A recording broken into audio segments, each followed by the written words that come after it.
പേവിഷവിമുക്ത കേരളം എന്ന ലക്ഷ്യത്തിനായി സംസ്ഥാന മൃഗസംരക്ഷണ വകുപ്പിന്റെ നേതൃത്വത്തിൽ നടത്തുന്ന പേവിഷമുക്ത പ്രചരണ വാഹനത്തിന്റെ ഫ്ളാഗ് ഓഫും ജില്ലാതല ഉദ്ഘാടനവും നടത്തി.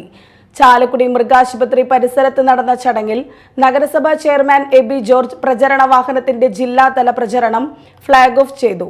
നഗരസഭാ വികസനകാര്യ സ്ഥിരം സമിതി അധ്യക്ഷൻ അഡ്വക്കേറ്റ് ബിജു എസ് ചിറയത്ത് അധ്യക്ഷത വഹിച്ചു.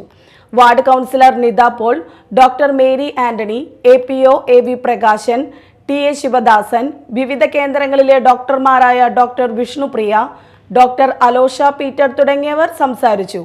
CAWA ജില്ലാ എഡ്യൂക്കേഷൻ ഓഫീസർ CR രാജേഷ് ബോധവൽക്കരണ ക്ലാസ് എടുത്തു.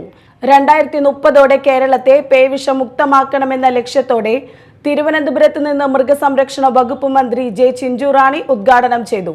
പ്രചരണ വാഹനം കാസർഗോഡാണ് സമാപിക്കുക. 2 ദിവസം ജില്ലയിലെ വിവിധ കേന്ദ്രങ്ങളിലെത്തി ബോധവൽക്കരണ പരിപാടികൾ സംഘടിപ്പിക്കുമെന്ന് ജില്ലാ കോർഡിനേറ്റർ കൂടിയായ CR രാജേഷ് പറഞ്ഞു.